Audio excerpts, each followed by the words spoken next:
Truck Talk Media. C10 Talk, episode 288. We've got the team behind Driveway Finds. Dustin, Brito, here we go. Older stuff is so much better than my new stuff. And then it started to get into like the Schwinn Stingrays, right? I started collecting those when I was a kid and taking those apart and restoring them, but I wanted to keep them original, right? I mean, that's the thing. You have this product that's built so much better, and then you have this style and this design that is just like breathtaking when you look at it, and you combine it together and it's perfection. It's perfect. Damn, son. Hey guys, let me tell you about LMC Truck. Keeping generations on the road. Think about that. It's pretty deep. So whether your truck was handed down or something you went out and bought, odds are you were handed a bunch of paperwork, maybe a folder. In that folder was probably the catalog. You know the one. The most up-to-date and detailed catalog available today. It's like an encyclopedia for our trucks. Their website is just as detailed and informative. lmctruck.com. lmctruck.com. So whether you're restoring old memories or creating new ones, LMC Truck is here to help. They're more than just a parts company. They truly understand the lifestyle and passion of owning a classic truck. So get out there and get to work on your truck and know that LMC is here to help. You can get online, lmctruck.com, and order your free catalog today. Keeping generations on the road. lmctruck.com. Let me tell you what Melvin Post is packing right here. I've got 411 posi track out back, 750 double pumper, Edelbrock intakes, scored over 30, 11-1 pop-up pistons, turbojet, 390 horsepower. We're talking some fucking muscle. What does that do? Does that blow your mind? That just happened. Welcome to C10 Talk, your C10 Truck podcast. And now I have a chance to be the best, maybe the best in the world. My old man is a television repairman. Got the ultimate set of tools. I can fix it. I said I got 50 cents in that jukebox, and all I can hear is your mouth flapping. You hear that? Here's your host, Ronnie Welch.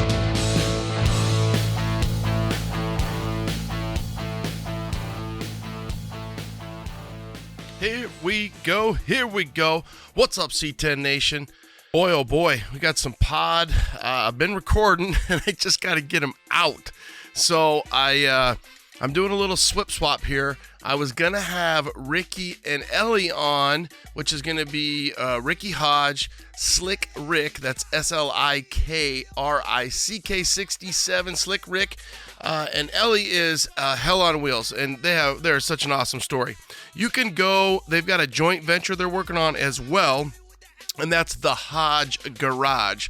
So HODGE Garage. So the Hodge Garage. But they were going to be 288, and I was going to have the Driveway Boys, Driveway Finds, be 289. But I got to clean that one up a little bit more. This one was a little mucho better from the audio perspective. So Ricky and Ellie, I need to clean you up. I need to turn you guys up and me down, and yeah. So it just didn't work out, but either way, we're coming at you with some kick-ass pod, 288 Driveway Finds, Dustin and Mr. Brito. Good stuff. I love what these guys are doing. I love what everybody's doing. I mean, really, we're so lucky. These guys, Driveway Finds, when I first had talked to Brito, this was literally just like, hey, we're driving around, we're snapping cool stuff, so we might as well make a page, post it up. Well, now it's kind of turned into more of a creative outlet for these guys, and they're all in. They're picking up some really cool stuff, a lot of great content. If you don't follow them, I assume you do, but if you don't, give them a follow, Driveway Finds. And yeah, they're passionate. They're obviously pretty disciplined on what they're doing. They're getting the momentum they need. Keep it up, keep it up. So, Driveway Finds, love chatting it up with these guys. They've got some big plans, big ideas, and really they're kicking ass. So then after that, again, is going to be the Hodge Garage. What an amazing story. Ricky, I go back all the way to the Forum days, and he must have just been a young kid. We'll kind of talk about that, so that will be 289. Let's assume that you're going out to Battle in Bama, OBS Nationals this weekend, out in the new location, Talladega. Hopefully you've got something to listen to. You've got this pod, on C10 Talk with Driveway Finds. Over on the sister station, episode 75 on OBS Talk is going to be with Jeff Volker and Josh Hart. So Jeff Volker, Lethal C10, Lethal CX, Josh Hart, Hart Fab. These two have teamed up again on a build. They're out of Pittsburgh, Pennsylvania, 1993 Pace truck. This is truly one of the baddest OBS trucks out there, and it's going to give anybody and everybody a run for their money. They're also going to be out at Talladega, so it'll be interesting to see after the weekend, what the response is. They debuted that truck at LST earlier this year. The response has been great so far, so good for those guys getting that thing out, shaking it down, getting some love, and it's been a long journey. I'm going to say really that 3 to 4 year mark, really hitting it hard lately. So 1993 Indy Pace, we were kind of talking about it on the pod, split custody. So jump over to OBS Talk. You've got pod there. You've got Driveway Finds. And even on the Dodge pod, if you guys ever watch Welder Up with Steve Darnell, he's our guest on the Dodge pod. So that is episode 47, I believe. And that also just dropped. So you've got Steve Darnell, Welder Up. You've got the J&J team on OBS Talk. And then obviously Driveway Finds with Dustin and Brito. Other than that, safe travels to everybody this weekend. Safe travels over the next month or two because you've got a lot of summer shows, which is really awesome. And we'll just keep kicking ass on the pod. Okay, guys? Have a great week. Safe travels. Thanks for tuning in. C10 Talk out. C10 Nation, what up, what up? How about a little Driveway Finds? We've got Dustin on my left. We've got Brito on the right. And no stranger to C10 Talk. Both these guys, we interviewed you with the unit at the Get Down 2023. Brito, John, Mr. Brito. We had you on talking about grill pushers, bumper guard pusher things. Those things are just amazing. I love those things. That was a fun time. I feel like that's been about 2 to 3 years ago. Welcome to C10 Talk. Welcome back. And can't wait to shoot the shit with the two Driveway Find pimps. Yeah. Good to be here, Ronnie. Always fun talking to you. I think that was like 2020 or 2021. And It's been a minute. Yeah. I'm just going to call it the 3 years ago. You were pushing those out. And if I remember right, shop teacher, family man, and all your free time. And you're like, hey, and the Suburban was like the first one. I think you had it on your burb. And then I even think Ben might have one or two from Engineered Ben Vintage. does. Ben's been talking about maybe buying it from me since I've been so busy lately. You haven't made one in a long time. I actually got an order for one today. Oh wow. Okay. But it's usually like a random. I sell like 10 a year, but 10, 12 a year. But it's a chore at this point. I'm just so busy with other stuff. When you sell, like when you use that example, and for the audience, hit them up if you want one. If you sell 10, 12 a year, do you make them per order, or do you ever get to where you're like, hey, I'm going to grind out 4 of these this weekend? I wish I had a pile of them. My thing is I usually try to wait and stack up 2 or 3 people. And I'll be like, hey, do you mind? Because a lot of guys will be like, hey, I don't need it right now. And I'm like, all right, well, when I get a couple more orders, usually if I get 2 or 3 orders, I'll bust a bunch out in one day. They actually are pretty time consuming. I'm pretty over making them. So Ben's he'll listen to this. He can step up to the plate. Well, let's work the deal. Let's really make sure we stick it to him on the maybe double your price or get some sweet AF engineered vintage grills out of the deal. Here's the key with that. And I remember telling you this. I'm a fan of what you do. I'm a fan of those things. I just like the grill so much I don't want to cover it up. And if I was using the truck like some of you guys do, I could, like Jake Brown up there. He might be using the trucks for that. I just want to show it off. I'm building a 76 K25 right now. And I took just the sheer weight of this fucking thing was just, I do think it took 2 of us to like lift this thing off, like the amount of weight that this thing, weighed. So yeah, I kind of just want to show off the grill. I just love the way the trucks look. I totally agree. I'm not running one on I'm not running one on my 68. Your Suburban, it got put to use. Oh my God. At LS Fest. At LS Fest, dude. But wait, before we go to that really quick, Okay. let me say, Yeah, because these guys just got back. yeah. Yes, we just got back. I think like a week ago. The dirty secret about brush guards to close out that chapter is about 90% of them have gone to GMC guys. So the GMC is a little bit of a, different grills. A lot of guys, don't mind covering that up a little bit. But like 71, 72 Chevy is my jam. Oh, yeah. Well, and I would almost think you're saying second gen from the perspective of 67 to 72 GMC guys, because that grill, you either love it or you don't really love it, right? I don't know that you hate it, you just don't really love it. It's almost like 69, 70 Chevy truck too, at least for me. It's like you love it or you hate it. Yeah. 67, 68, 71, 2 are the obvious golden childs of 67, 72. But Dustin's right. At Vegas, it was the funniest thing ever.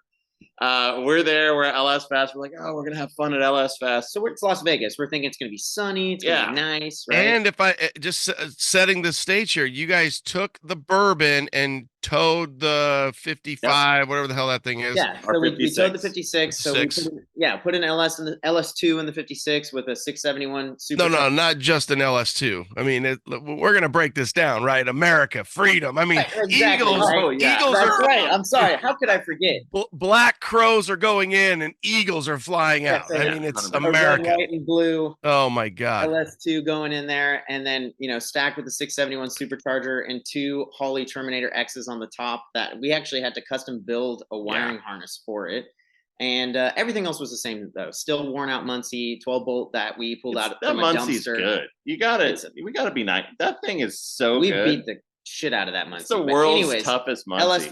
Well, Dustin, you even said it. I hope you named I hope you named it the red, white, and blue LS2. Right. I mean, that just perfect. Whether you meant to or not, it's just the red, white, and blue LS2. Wow. I mean, it's wait till 4th of July. Yeah, this is your new T-shirt that you guys will have. We do have a new shirt with the red, white, and blue engine on the back. America. Yeah, right. That's right. Yeah, so, little sparrows going in and just freedom coming out. So we're going. We're like, oh, this is Vegas. It's going to be hot. We pack shorts. We get there and it's like a hailstorm. Oh, dude, like hurricane force winds, like everyone's freaking out. And I'm not kidding. Like when he says hurricane force winds, I mean, when we got there, it was kind of sunny for a little bit. There's probably like 300 easy ups. And I bet at the end of the weekend, there was like 100 easy ups because they were just tumbling. Just carnage. But there was a LVMS, right? Like a Las Vegas. Big, huge sign. Motor Speedway. I'll send you the pictures. But they're like, X tall. They're like 8 feet tall, and it's like plaster, right? On wheels. On wheels. That's important. And so, we're with Holly. We're in Holly's booth. And we're like, hey, where do we park the burb? And they're like, oh, just park it over there, kind of by the, it's cool too. Keep it close. Yeah, also a main attraction too, of course. Yeah, a lot of people walked over to the burb. I think it was the coolest tow rig there, in my opinion, except for Steve's Peterbilt. Probably there was a couple. Anyway, so then all of a sudden it's just windy. And I look across the way and I see this lady that works for the racetrack just like running, not just like run, I mean like running. Sprinting. And I see the LV just booking it towards my Suburban, and it smashed that grill guard. I mean, just full frontal, just right into the grill guard. And the grill guard guarded everything, and it sunk probably 1.5 inches deep into the plaster. Didn't really mess up anything on the Suburban. Perfect still. And then she's holding it. She's like holding it from skipping down the side of my Suburban where it would have done damage. And so the best thing we could come up with is just pushing it off.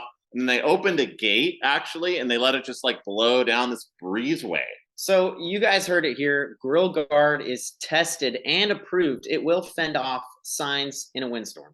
What else have I hit with it? You hit a garbage I've hit trash cans. Yeah. I mean, I've hit all kinds of stuff. I used to have one on my two-wheel drive truck. I actually had the prototype on that truck for a couple years, and it was great. It sounds like.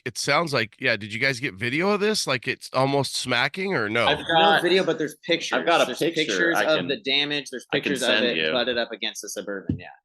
So the first year they did that, I don't even know. I'm gonna say 6 years ago. My son, it was so fucking windy that like we were just begging for them to bring those concrete blocks out because everything has to be tied down. My son was like, at the time he's like 13, 14, and he was making a parachute and just skateboarding around because the wind, that's kind of a valley. And Yeah. I don't think people realize it, but the wind comes down off those mountains, and it is so windy right there. And you're high, so you're high desert. You could see over Vegas, but for whatever reason, I don't know if it's coming east to west or if it's going west to east, but it's got to be like the world's windiest raceway.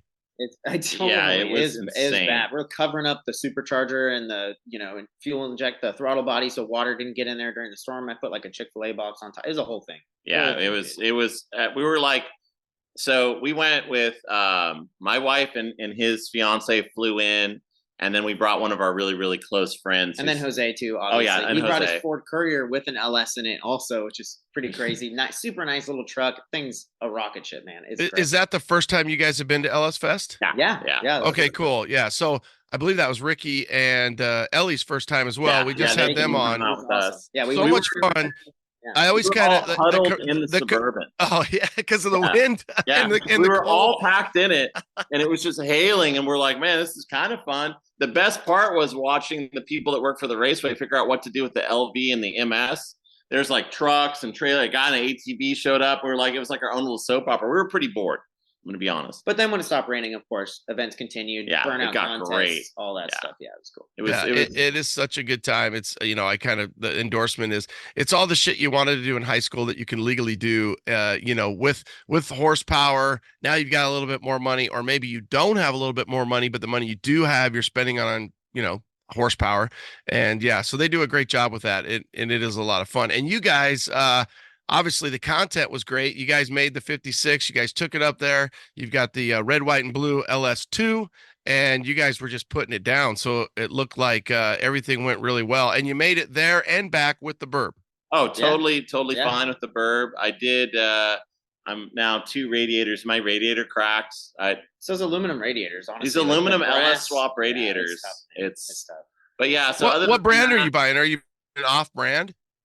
Yeah, I'm buying off. Well, and so to speak from experience, I've bought good ones like AFCO radiators and stuff like that for I have an LS swapped, the Hugger Orange truck too. Literally could not keep a radiator in that thing. I went to US Radiators, bought a brass radiator that they modified with the necks on the same side. It's been probably 4 years and it's been perfect. I'm going to go to a brass radiator. Because brass expands and contracts less than aluminum. That is why the brass ones last a little bit longer. But it made it there. It did great. I mean, that thing was never really designed to be like a tow pig, but we all fit in it. So it's the thing that we always take. So the 56 won the burnout contest. So the 56 was designed to do burnouts. We put methanol injection in it just to kind of help keep that intake charge a little bit cooler, especially with having a roots blower. Everything's hot. We don't have an intercooler, all that kind of stuff. But this thing did great. It was my first time doing donuts, and I won the burnout contest.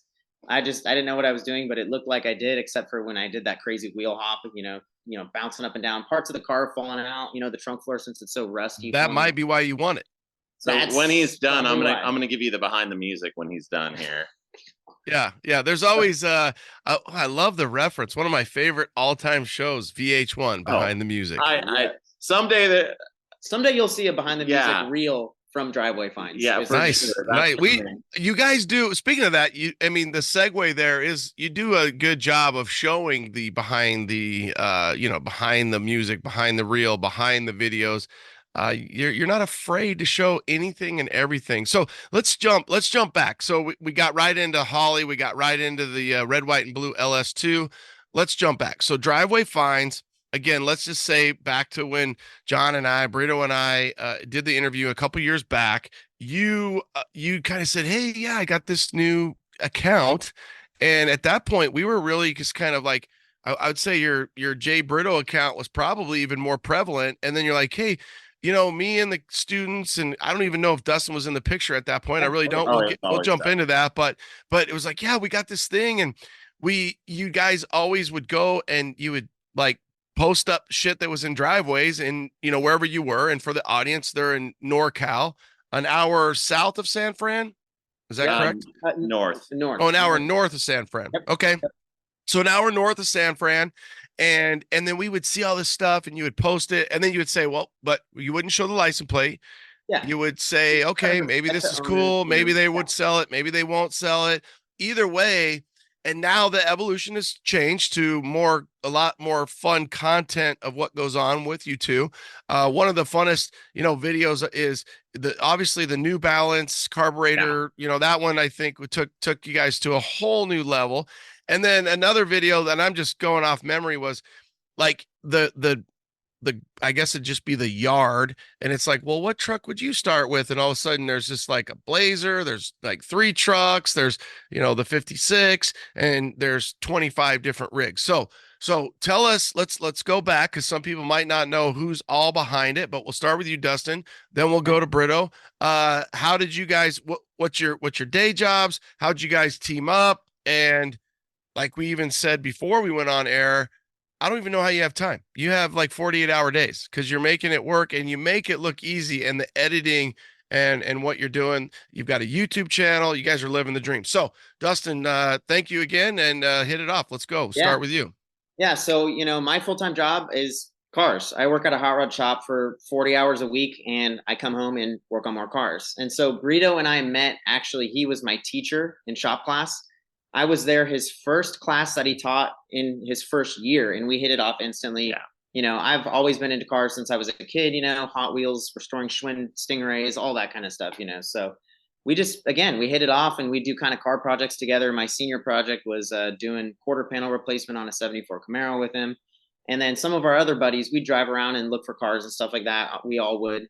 And that's kind of like, man, we take all these pictures of these cars, why don't we make an Instagram account? So that's what we started doing. And, at some point, Brito and I really took it to the next level. And that's kind of where you started to see, some of that more creative fun, like this is just kind of our car life kind of thing, So Brito and I go way back, 10 years or so. And 10 years. And man, dude, I mean, we have, weekly meetings to figure out what reels we want to post. I have in the notes section of my phone, I literally have just ideas. I'll be sitting in traffic like, oh, I'll write this idea down for a new reel for, something we want to do, a vehicle we want to buy, or it's, we think of a new reel every single day. We haven't missed a post in probably, I would say, a little over a year, I would think, something like that. Incredibly it's hard. crazy.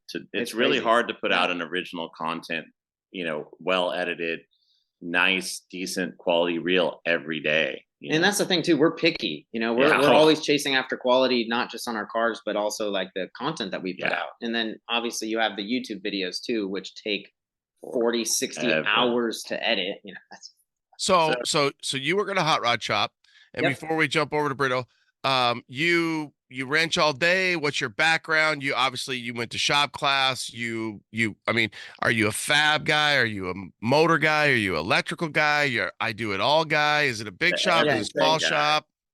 Yeah. So I do everything. I do, complete rewires. I do I built not too long ago, a whole firewall and floor on a 56 Chevy truck. I do tons of crazy metal work, engine stuff, interior stuff, carburetor tuning, just honestly, anything that comes in, I'm the guy. I'm the one that's doing it.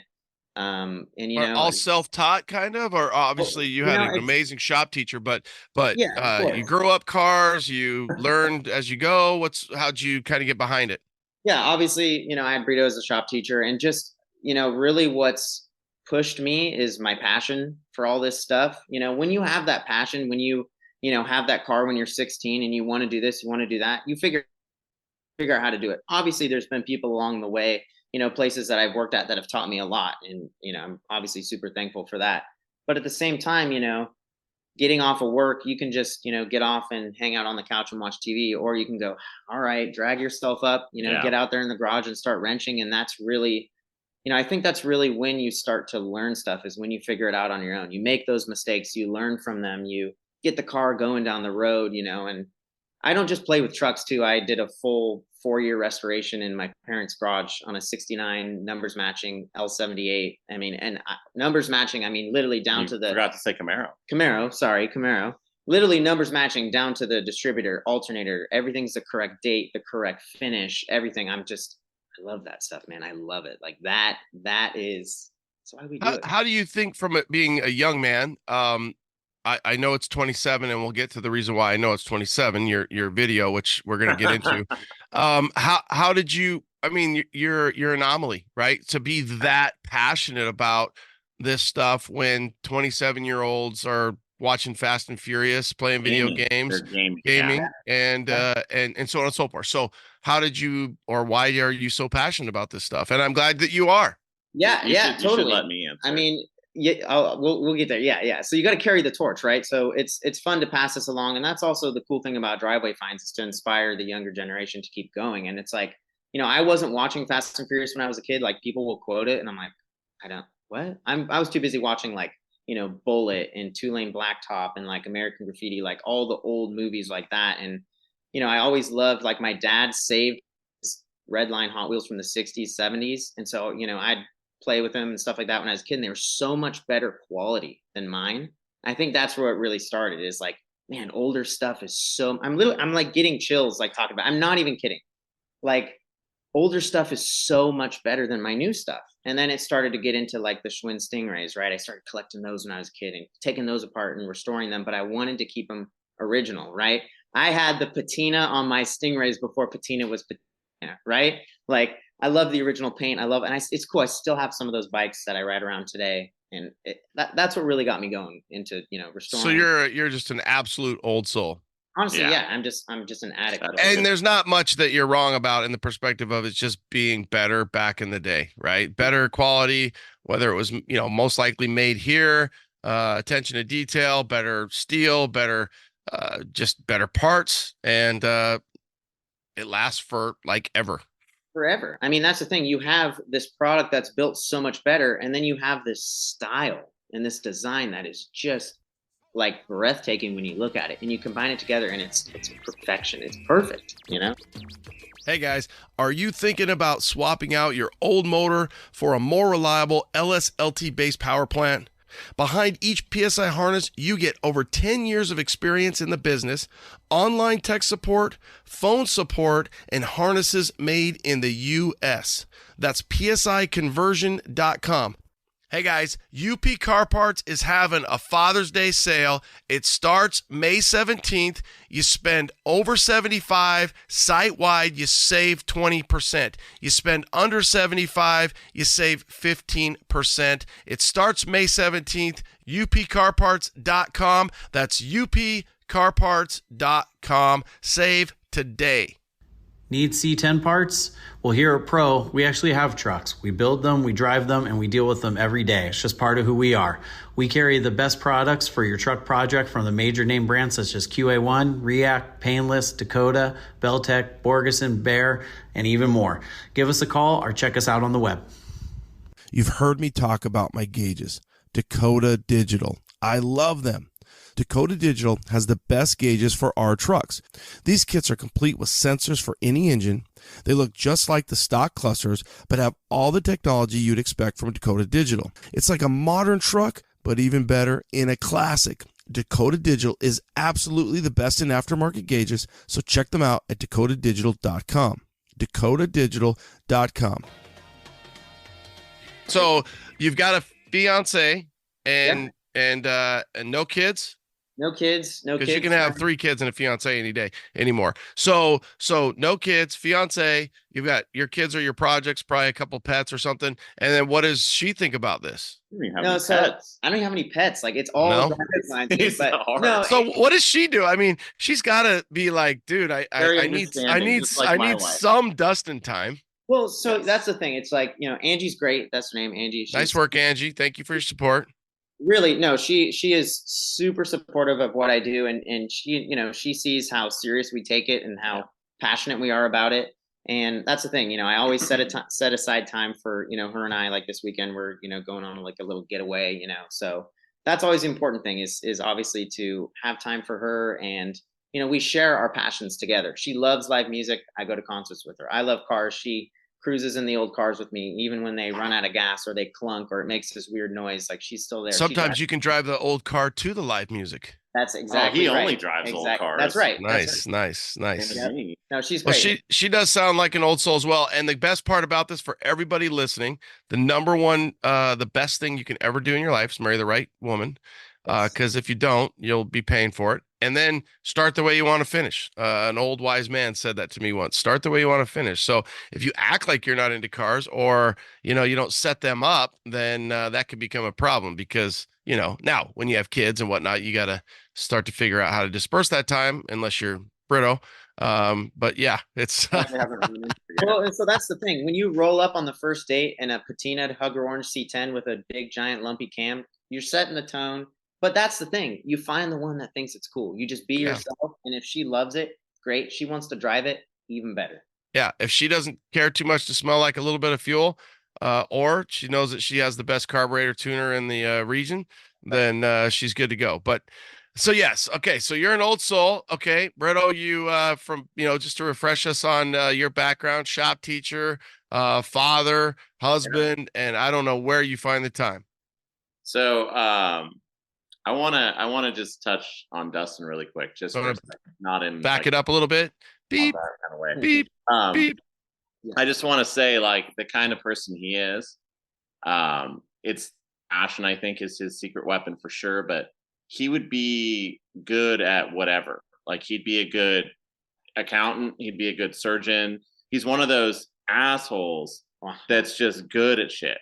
And it just comes, sorry to give you that kind of, but it just comes, he's just like, like we started editing. At first I was editing the YouTube videos and I'm like, okay, I kind of learned this. And then he's like, oh, let me play with it.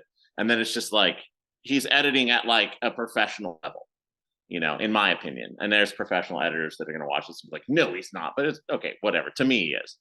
So that's really, thank you. Yeah. Where he's coming from. But me, I'm Brito. I've been a teacher for about 10 years now. Me and Dustin really started taking driveway fines hardcore probably 3 years ago. I would say, I'd say so. Yeah. And, at first it was just like with just some pictures here and there. We started making reels, and it's just really become a huge part of my life. My kids are in a lot of the reels now. Yeah. I have 3 kids. My wife is Rebecca. She is as understanding as Angie is. Mm-hmm. It's really, the thing about driveway fines, I think it's people really, everybody watches our reels and they're like, oh, that looks like fun. It's like, dude, it's a business. No, it's work. It's driveway fines is actually an LLC. It's an actual legitimate business. Thing. We have weekly meetings, and it's like my wife on Tuesday, she goes, all right, after dinner, I walk out of the house. I go, see you tomorrow, babe. And it's like, she's all right. You're working for driveway fines. Exactly. And it's like, we're growing really fast, and we work really hard to grow fast. And on the days where we don't grow really fast, we both bitch at each other. And it's like, we take it really seriously, but it's a labor of love. I could never see myself not doing something like it but it is, man, you're right about the time, man. It's like the kids are growing up. Yeah. Yeah. And, the older you get, the faster it goes. Do you ever, and like you said, 3 years, you've been taking it pretty serious. The funny thing about this, and I'm sure there's times, and you're going to say it's just so great all the time. You're not, I understand that, but it's one of those things where you build it, and then, guys will get where they're like, holy shit. Like, if I would have asked myself 3 years ago, we have X amount of followers, we get some really buzzy social media posts that just kick ass. And you're like, holy crap. But then you're like, God, it's a lot of time, right? So people don't realize, and you kind of have to remind yourself. It's almost like that post where it's like, hey, ask your 14-year-old self or your 18-year-old self, this is where you wanted to be, and now you're here. And then, are you happy, or are you frustrated, or you're not? And it's that balance of life. Well, people always, I think this is also the same trait with people who don't really finish projects, but people always see the end result, but they don't see the fucking grind that goes into it. It's a grind. No, I'm sure it's a grind, man. Like, we've had 38 viral reels, if there's 38 that have gone over 1 million, a lot of those have gone over 5 million, and it's like almost exactly dead half me and Dustin. We kind of keep track of who's who, and sometimes, we have ideas and we have very different opinions, and then one will be successful and one won't, and it's really there's a lot of passion in our conversations.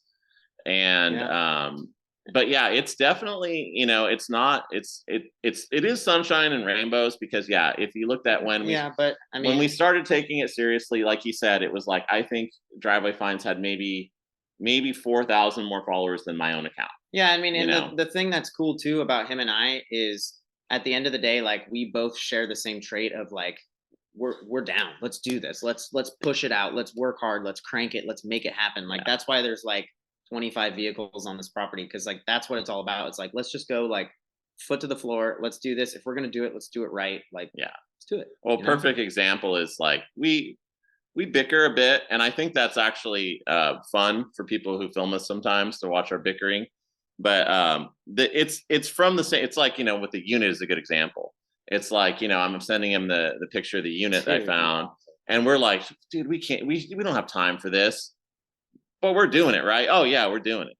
Like, of course, right. Then it's on his property the next day. Of course, we're doing it. But then what happens too is down the road, we talk to each other and we're like, man, dude, that's like one of the best decisions how could you ever not? Like, that's it really like is. Like the unit in the 56, like one of the best, like two of the best vehicles for this account. Like it's been great. Having the vehicles turn into characters, instead of just being vehicles. That is like such a big deal. You guys need Sam and I call it the 48-hour test, Sam Castronova. And what it is when you have synergistic people like you two are, you have to have like again the 24 hours. So it'll be like, hey, this is such a great idea. And you're living off just like, epinephrine and adrenaline and like dopamine, and you're like, this is fucking awesome. And then 24 hours later, hey, what do you think? Yeah, it's still good. And then 48 hours like, no, that was a dumb idea.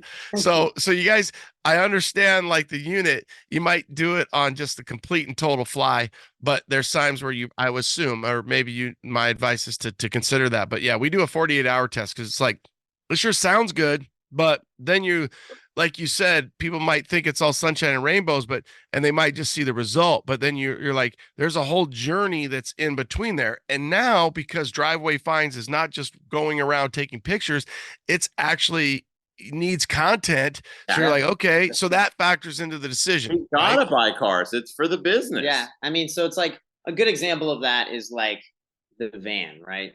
At first, we're like, dude, this van, we've always wanted a van. It's awesome. Like, don't get me wrong. I want to see the receipts where I was excited, but yeah, I think you were. Don't lie. I probably was. He totally was.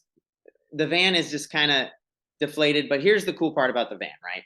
We really look at things at a point of, okay, we filmed the van getting pulled out. We filmed us getting it running in the barn. That is worth it right there. Yeah. For the time and the cost of the van. We've created that content. It was super cool. We haven't put it out yet, but it's awesome. There's some reels obviously that we made, but we always think of projects and vehicles at that, like, do we buy this purely for content? And I think when you go in it with that mindset, the expectations are different and it makes it a little bit easier. Well, and you can kind of lie to yourself and say, well, hey, it's for content. And you can tell your wife, hey, it's for content. Like my wife's like, why'd you buy a truck at Dino's? I was like, for content. Which honestly, to be honest, there's no truer of I didn't really care to own a beat up 2-tone red and white Cheyenne long bed that, is mechanically great. It was great, dude. But I mean, like the video we got out of it, I thought was a really nice video. Mm-hmm. And I've been driving it, and I'm probably going to trade it away to somebody in a couple weeks. I have a couple people working a couple deals, and it was just really a content thing. Yeah. Yeah, I was actually even there when you guys were showing me like the posts, like, should we buy this thing? Where's this? And I'm like, oh, that's not that far. Yeah, go get that thing. And then next thing I know, 2 days later, you're driving in the rain and you're hauling ass home, and you're like, hey, we came to Arizona. We got on Facebook Marketplace. It's I think if I remember right, it was in Apache Junction. You're like, hey, where's this AJ place? I'm like, yeah, it's just an hour, 40 minutes over this way. And next thing I know, you guys got a 71, 72 Cheyenne that you're rolling home.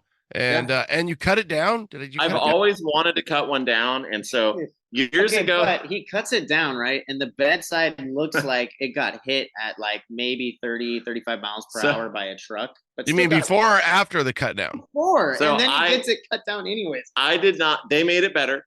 I did not cut it down. Truck Life Customs in Stockton did it. I've cut down trucks before with like my class. It's never gone 100% right. And the other thing is I know getting to the point where I'm getting smarter and I know I don't have time to tackle these huge projects. Oh, we're growing up. All right. I like it. Exactly, That's right? That's right. Yeah. So I paid I paid Truck Life. They're really great. And yeah, he was like, you want to cut down? I'm like, yeah, I don't care what it looks like. And they pounded some of the dents out. I think one was apart. And the truck has a really, I think, a cool look. It is mechanically like to the moon solid. It's though. good. And that's the thing about that truck. Yeah, I mean, think about this. You literally drove it, picked it up, and didn't do much, if at all anything. Drove it all the way back, 10+ hours, and then that's the same truck you did the line lock one in, right? Yep. I did the burnout ball valve and had like 1,400 people tell me that it wouldn't work. And it's like, it's still on there. And then we did the same thing to Jose's Courier, and it worked in the burnout competition. Yeah. So we don't recommend it, obviously. Like, no liabilities. No, here. do not. Yeah, no burnout ball valve. It's patented by Driveway Finds, and you can buy them online right now. Special 50% off. But wait, so let's use this last video, last reel that's going viral for you and just to kind of get in the mindset of the like it cracks me up. I even told my wife, I'm like, it's so funny because I do it all the time. I'm like, oh. And you guys decided to make a video of the old man and Dustin's like, and Brito's like, oh yeah, that's the warranty. How old are you again? 27. Oh yeah, the warranty starts to run out.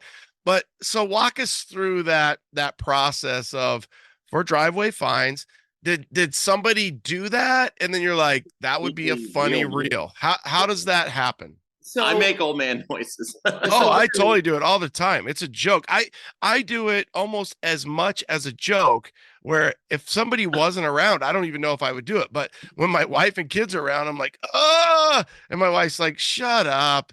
Yeah. But this is just, sometimes either the real idea is you have to really think hard, or every once in a while it's like Brito makes an old man noise and we're like, dude, that's perfect, right?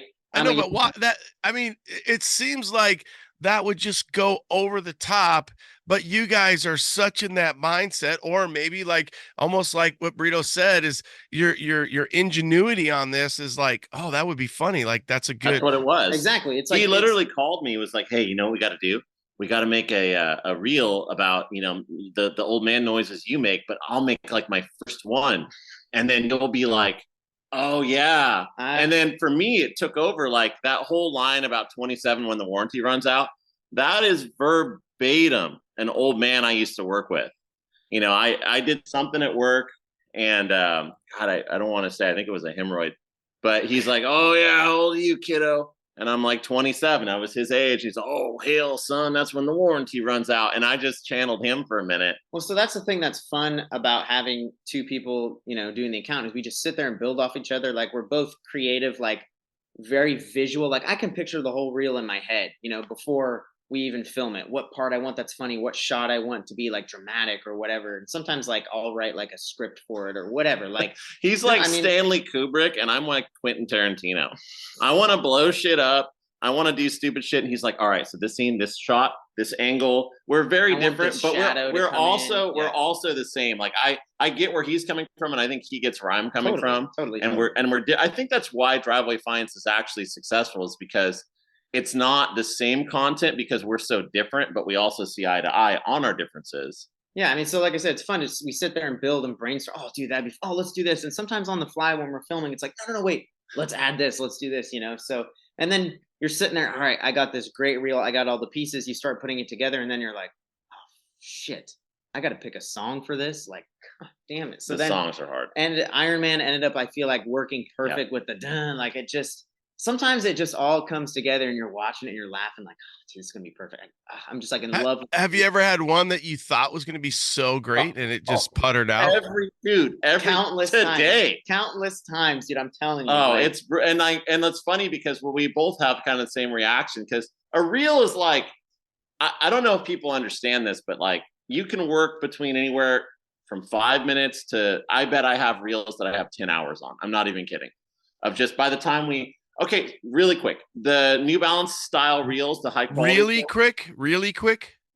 Yeah, really. Yeah, I get it. It's like that New Balance reel we probably shot for. Are you saying the carburetor one? The carburetor so the one. carburetor. Okay, yeah, the carburetor one. I New mean, balance. I gotta think Dustin's like completely writing a script. Like the door opens and the car and Absolutely. foot. Like 100%. I literally went to Kohl's, went and bought New Balances because I couldn't find any at the Goodwill. After I'd gone to the Goodwill, right? And I'm walking through, I see the cargo shorts on sale. I'm like, perfect. All right. Like all the little details, like there's a lot of planning that goes into it because we want those little details. We want the car people to see. Let's start from the very beginning with the Carb Guy reel, which, to finish what I was saying, we had hours of filming into that. Definitely. But so the Carb Guy reel was, for years we've always kind of joked, there's always like these Corvette guys, right? Everybody knows it, exactly. The meme, New Balances, jean shorts, and we're really those guys. Like when it comes to like tuning in disguise. Yeah.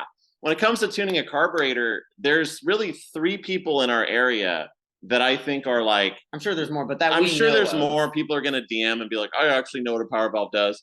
But there's our friend Joe we took with us to Vegas. He is the freaking Kobe Bryant. He's Michael Jordan. Amazing. And literally buzzer beater throwing in a power valve. But this guy's magic, and I'm Wilt Chamberlain. Okay, like we're still putting points. So we always joke like, I'm not as young as him. I'm 41, but we're in the car world. That's kind of young these days. Yeah. And he's a baby in the car world. So we're like, okay, we actually know how to do this stuff. And there's guys that don't. And so I forget with the Carb Guy reel, I had seen a reel I liked that was about something completely different. It was a McFarlane's reel. So it was a McFarlane's reel about like, hey, I can't figure this out. Call Dad. And so it was kind of that same vibe. It wasn't the same at all, but it gave us the idea. It's the same. Yeah. It's where, Nick's struggling. Go ahead. No. Yeah. I know one that you guys did. And I almost had the same idea, and you guys killed it. I mean, it was awesome. And I don't know is it the dad guy? And they were like, you're talking about the 2x4. And and you found the part, and you're like, and I remember seeing it like whatever day, and the son is like, and those two do a great job. I think there's 2 boys, and the dad's like, but wait, if there was just this right piece, and the dad's like, but wait, and they goes in the basement, and he finds it, and then like literally 3 days later, you guys have almost the same thing, and it was perfect. We got a lot of heat for that. We did. So that's the thing. People because you made your own version. We made our own version, exactly, which was obviously scripted different. There's different shots. It's totally all that different kind of stuff. But here's the deal. That's so funny. I would love to debate that. First of all, that happens every day in a car guy's life. That happens whether you're a plumber, whether you're a tuner, it doesn't matter as a firefighter, you're like, but wait, we have this piece of hose, and we all struggle with keeping shit or throwing shit away. That like who's the one guy right now? He's like, don't be a hoarder, don't be a hoarder, don't be a hoarder, and then he's like, oh, I could use this, and he throws it in his drawer. That's potential. That is everybody. It's got potential. So that's the thing. That is Instagram. That is social media stuff. It's like, we're not just trying to copy you exactly, but why not put our own? Why not make the car version of that? They don't own that script, right? It doesn't. I get it. But I mean, there's people on Instagram that steal logos and everything every day, full on like theft. Whereas that's just like the idea. Instagram has a remixing feature. You're supposed to. There's a reason. That's what a trend is. Trending audio. Like, people have an audio and they go, oh, and I like. Dude, we will write a reel sometimes.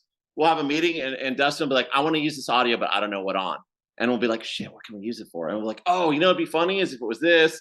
I mean, it's really kind of like we're writing for a sketch. Yeah, show. Or like our dream is to have a trending audio. Like, oh yeah, it's it's like imitation is like flattering. Like it's cool. Like all right, it's so cool. Oh, cool. They put their own car spin on it. If we were copying it exactly with the 2x4, sure. I get it, right? But it's like you see people put their own spin on stuff all the time on Instagram, all the time. Well, and we did the Hoarders one too. We did do the Hoarders. Yeah, that was a good one too. Don't be a hoarder, don't be a hoarder. That one, you guys did one like that. No, we haven't done that one yet. We did actually the TV show Hoarders. The theme song from Hoarders. Yeah, it was perfect. Because I saw one with you, and you're like, and then it was something where he's like, clean it up, and then you guys. And then you did clean a bunch of stuff up. I can't remember. Like There's so many about it. And then it's like him interviewing me about being a hoarder. But it's like push and pull. No, don't take it. Yeah, take it. Throw it away, John. Yeah. So that was good. Yeah. So, but yeah, it's honestly, I've always wanted to, ever since I was a kid, obviously I've been into cars. Like I've always wanted to have like a stand-up comedian version of car stuff, right? There's stuff that we all understand as car people, that we think is funny. And it would be so funny, like at SEMA show, to have like stand-up car comedians, right?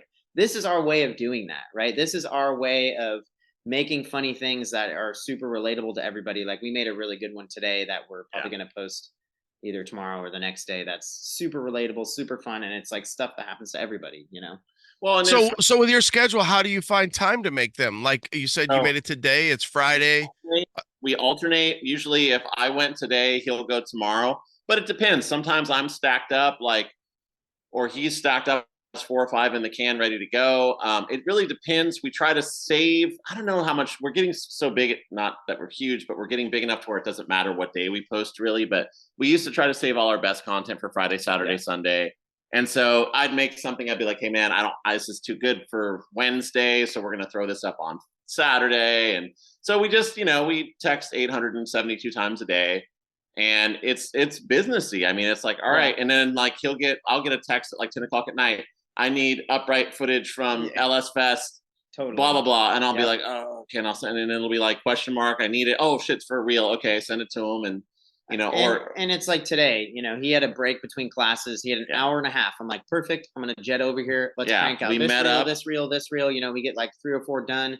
We try to, I'm going to come home. It's getting, darker later. Perfect. Yeah. After work, we got time to crank out a couple reels. And also reels will happen randomly. Oh yeah.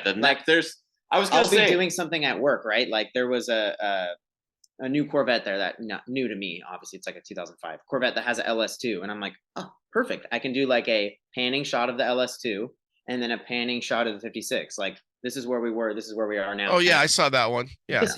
Randomly. You're like, oh, this is perfect. Or something like a mechanical fail. Oh, that is so. Those happen to me a lot because of the shop teacher angle. And they're easy to film. They're quick to film, and it's right in front of you. Like, oh, this is a reel. So there are reels that just fall in your lap that were going to be successful. It's like they just came from God kind of things. It's just like I've done a couple of viral bolt extraction reels where I was like filming myself, like welding a nut on a piece of aluminum, and I had my TA helping me, and I didn't even know why I was filming it. And then when I was done with it, I was like, oh, maybe I'll make a reel out of it. And then people started commenting, you're doing it wrong. You're doing it wrong. Yeah, then, I remember one of those where you did the bolt on. And I'm just like, keep it going. Yeah, tell me how I did it wrong. Yeah. And they're just like, ching, ching, ching, ching, ching, ching. And then it's, at like 1.5 million the next day. And I'm like, okay, well, and so now every single time I have to extract a bolt now, I'm like, wait a second.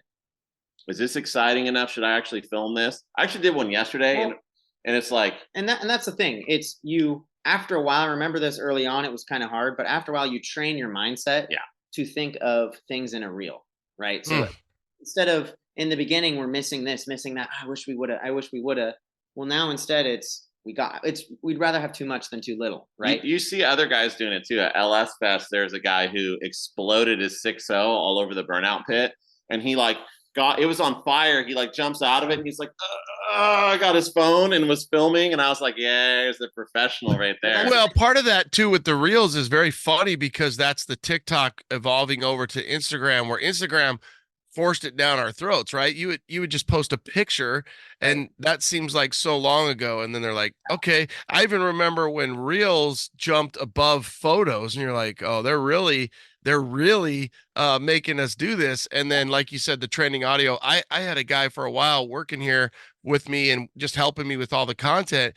And man, he would chase the trending audio. I'm almost the opposite. Like I am like, if that's trending, I'm probably not going to want to use it. Cause it's like, I don't know what it is in my head. It's like, I don't know that I really want to use that. I've heard it used so many times. And then sometimes it's like, okay, I can make that fit. So you kind of see it. The one thing that I guess I'm because I don't do this, is to hear that the Friday, Saturday, Sunday is the better time. I always kind of thought Monday was a good time, but I almost don't do that much on the weekends just because I kind of thought, people they're not really paying that much attention, but it sounds like they are. Classic Performance Products, CPP back. Joe, let's talk X10 spindles. Go. One of our most popular parts through the years has been our 2.5-inch drop modular spindles. Really popular part. Well, we've kind of taken that to the next step. We've emulated late model Corvette, Silverado, Chevy technology into our new X10 drop spindles. They use a steel hub, sealed bearing hub, really strong piece. It's oversized bearings. Definitely great for a guy using big brakes, big wheels, which I'm sure all your guys are. You need a new spindle anyways. You're going to lower your truck. You're running a bigger wheel, a bigger brake. CPP's got it for you with their new X10 spindle. Joe, as always, thank you. CPP, classicperform.com. It's classicperform.com. Sniper 2. Are you ready to switch out that old carb for a modern EFI system? Well, Holley has a solution for you. The all-new Sniper 2. This new system was redesigned from the ground up. Available in tumbled polished or black powder coat, and there's 3 available tuning interfaces. A classic 3.5 handheld, a 5-inch mountable, which includes a GPS speedo or a Bluetooth module so you can use your smartphone. Another big bonus is the Sniper 2 has a built-in transmission control module. So if you're looking to upgrade to a 4-speed overdrive, 4L60, 4L80, you now can with ease. Holley.com to get started today, Holley.com. It all started in the original owner's garage. From humble beginnings of a couple parts in a garage to a 2-building manufacturing facility making over 6,000 parts, Marquet has grown to be one of the country's premier truck parts manufacturers. They have made their original parts from the original trucks. All parts are manufactured in-house in Oklahoma City, USA. They offer quality parts built by Americans for old American-made trucks. So when you're looking for body moldings, bed strips, bed wood, and so much more, think Marquet. That's mar-k.com. I always kind of thought Monday was a good time, but I almost don't do that much on the weekends just because I kind of thought, people they're not really paying that much attention, but it sounds like they are.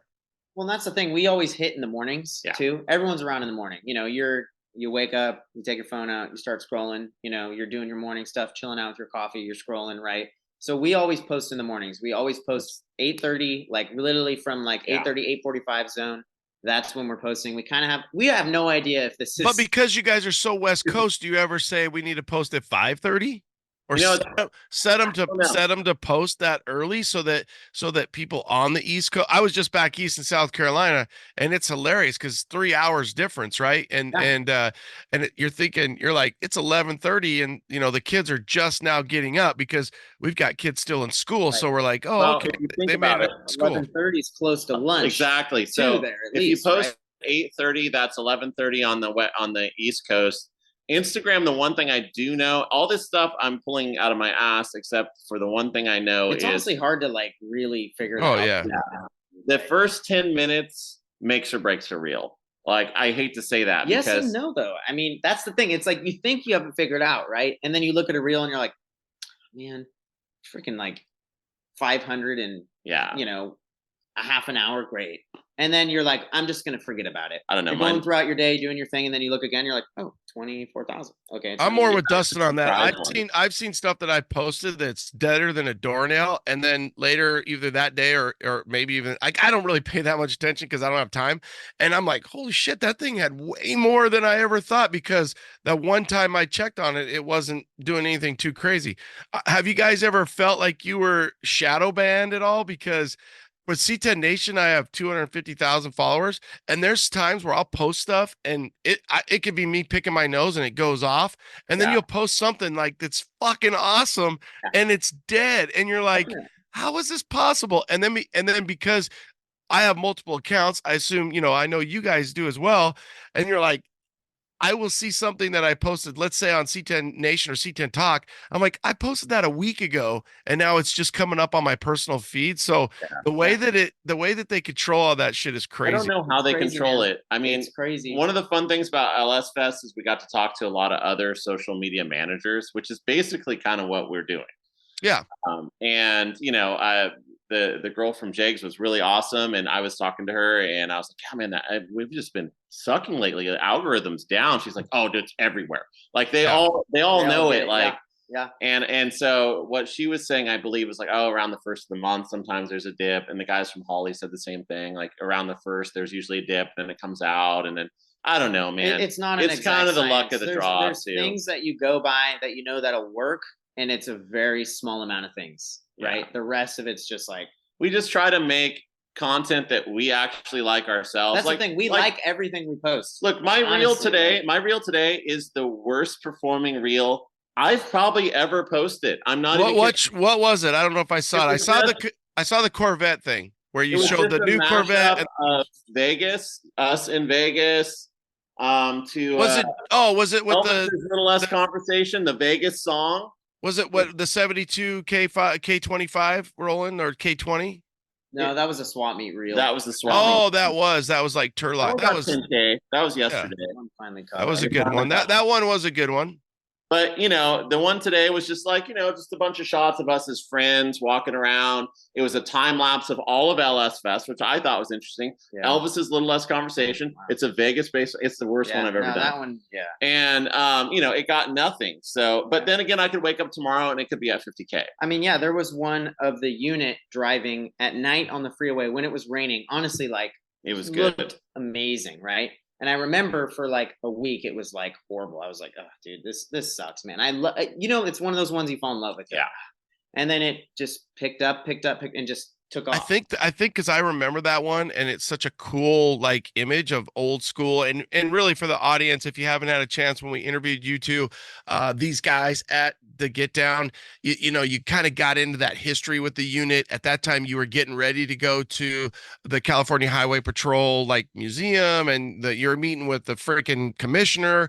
But at the end of the day, it's such an OG post, and it gives it that movie theater style. And it could just be delayed because I remember seeing it, and sometimes I'll look at it almost just curiosity and be like, oh, well, that was posted like 3 days ago or 4 days ago. So it's just the way that it, you know, kind of comes up on people's feeds. Ultimately, who cares? And you're having so much fun. And I hope, and you know, is that you could keep doing things that you love.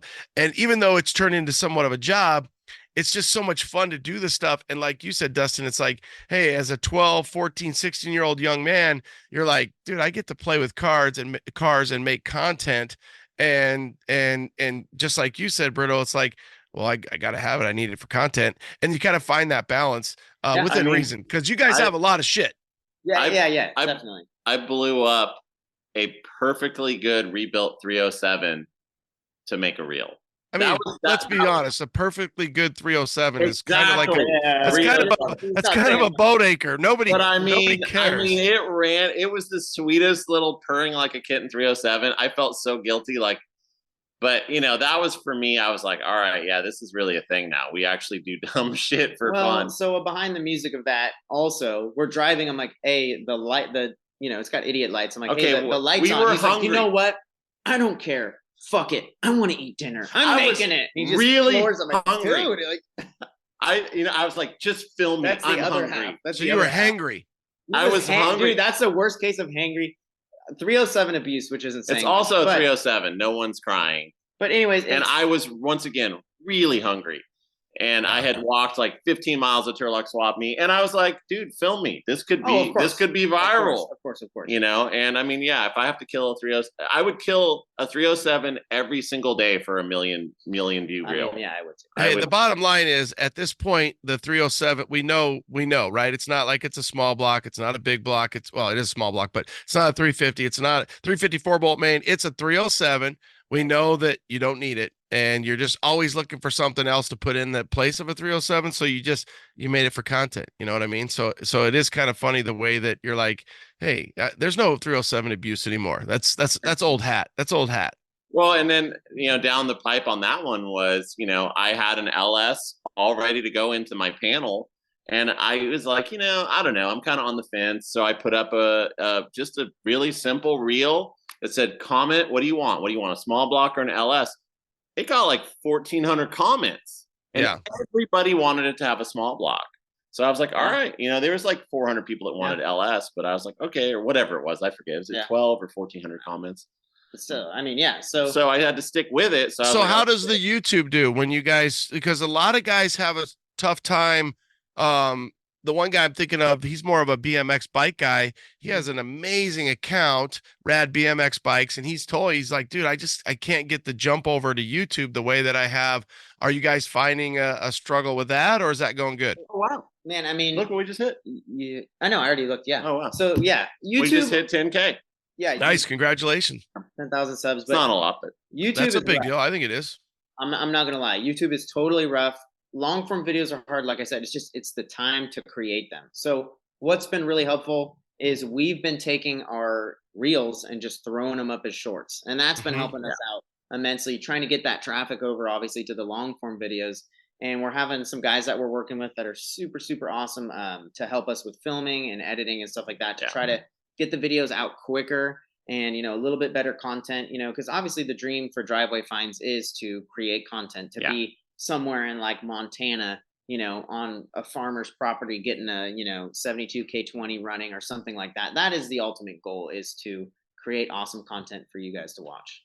Cool. Speaking of 72K20, K25s, what is all in the fleet? I mean, can you? All right. Yeah, I mean, and for the audience, the fleet is very 67 to 72 esque, right? So so that's why your presence here is very. I mean, yeah. Let's I mean, let's go with what we own together. So the best way to do this too is to start oldest to newest, right? So if you think about what's the 56, and then you kind of work your way that way. So we own stuff together, and to put a little preamble to that, a lot of times people will be like, I don't understand how you can own something with somebody. And then my answer to that is like, Ronnie, you have kids, right? Did they own their trucks at one point, or did you? It was kind of like a weird, like in between thing, right? No, 100%. Well, not only that, but you have business partners. And so it's funny that people would say that, because it's like, no, we own it together. First of all, I love them like a little brother or a son, or vice versa. And, at the end of the day, it's like people have business partners all the time. So yeah, So we own 5 together. Okay. So the nicest thing nobody's ever even seen. So the 56, right? We own that together. We have a 67 Camaro big block super sport pace car. One of 103. Wow. Have we ever seen it? I don't know if I've seen that. Yeah, that has been very pushed to the back burner. We found it in somebody's backyard. We got a lead from a really good friend of ours. Yeah, and it sat in a junkyard for probably 30 years. It says impound, do not take parts off, impound on it. Like it's written really good in ink. Like it's a super cool car. We bought it. Does it have any pace stuff on it? No pace stuff. It has its black taillight panel still, which all big block Camaros. It does have the blue pinstriping on some of it. It is 100% a pace car. It is on the registry now. It is verified.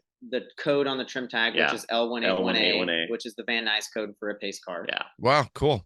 Yeah. Very cool car. It's the real deal. So we own that together. We own the unit, obviously. The unit together. We own the van. We own the van together. Oh, and the Longhorn. We also have a 68 Longhorn, which is on our YouTube, the resurrection of that. Bought it from the original family. It was the guy we bought it from. It was his grandpa that bought it new, and he remembers sitting in the middle in the seat on the test drive. He remembers the radio, the little GM. Of course, everybody knows that 67, 72 radio. He's like, I just remember staring at that radio and just how Delco. Yeah. So GM Delco for sure. Yeah. So that was a super cool truck. 68 anniversary Longhorn. That's gonna be that's a good truck. So then the van too. We own the van. The van is something that we'll probably own for a while. So it's 5 cars. We own 5 cars together.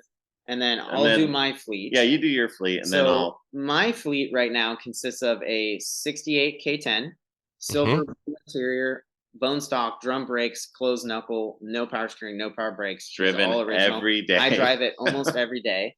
And then I have a 70 Hugger Orange C10 with the LS in it. Also drive that almost every day. 72 K5 Blazer. I have a 68 Mustang Fastback that I just bought. Wow. And then I've always wanted one of those. Saw a Bullet when I was a kid, and I was like, you still got I gotta have one more. I have a 70 Camaro that I've had for probably 10 years or so. It started out as just a 352 barrel. Turbo 350 Rally Sport. I put a 69 4-bolt main 427 in it, a Muncie 4-speed, a 12-bolt, and it's a great car. Love that. So car. that's a split front bumper, correct? Rally Sports are the split bumper. 70's cool. It's got a bunch of 1 year only stuff. I took it to San Francisco recently on some reels and stuff like that. Super fun car to drive. And like people that you never even heard of, like GM commented on it. Dude, yeah. General Motors commented on that reel today. Are. I think they make cars. Oh, what a cool trip. But then my dad owns that it's kind of like our car kind of thing, right? We restored it together. And the van, is that like a 74 5? Okay. Yeah. So then you guys have good style for sure. Thank you. Yes. Yeah. That's amazing. When we can get that van to run right, we're gonna do some fun stuff with that. We're gonna. Oh yeah. So that's your fleet. So that's my fleet. Yeah. So that's 5. That right. All right. That's the end. Okay. So this might take a minute. Okay, we're gonna do cars that roll. So we'll go with what I've owned the longest, which is actually, you know what? Probably your Camaro. I'm gonna start with the least cool, which is I inherited from my grandfather a '94 Dodge Cummins. It's the only thing I have that doesn't have a 70 in the title. Yep. So that's just kind of I put oil. So that's the first model of the second gen, which is a 12 valve. Yep. And is it a P pump? It is a P pump. I was 9 years old, and my grandfather had a 318 Dodge truck, and I knew he was getting a new truck, and I was at home. My grandfather like raised me, so it's super, super close to me. I'll sell everything I own, but this thing, I hate to say it because it's the lamest thing. But I get it. But I was 9 years old, and he pulled up to my house, and he's like honking the horn. I'm like, what is this strange? I'd never seen one. I had never seen one of those trucks before. And I go out, it's my grandpa. My grandpa's like 5 feet tall, little guy.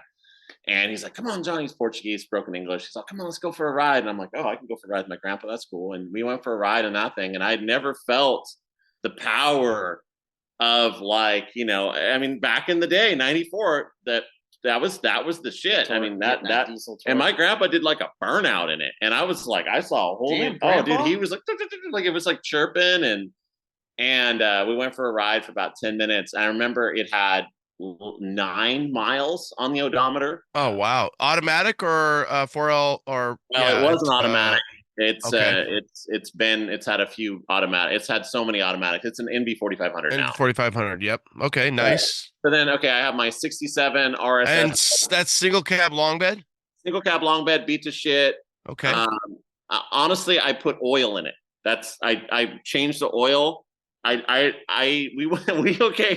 went to Vegas. Jose used it to tow the Courier. We went to Vegas and back. Never opened the hood. Never even thought about opening the hood. Never even had an inkling. Didn't even Don't even know where the hood latch is. Yeah. To be honest. But so then I have my 67 Camaro. It's an RSSS big block, 4-speed in what I will say is mostly original paint. It's an original paint patina car. Super rad patina. Yeah, that's a blue. Is it blue? My blue car. I kind of neglected. It's right here behind us. It's literally right there. It's sort of neglected. I mean, I drive it. It's been a flaw. I could get in it and drive it anywhere. It's mechanically perfect. I mean, I built the engine for it. I think 6 years ago I put that engine in there. Yeah.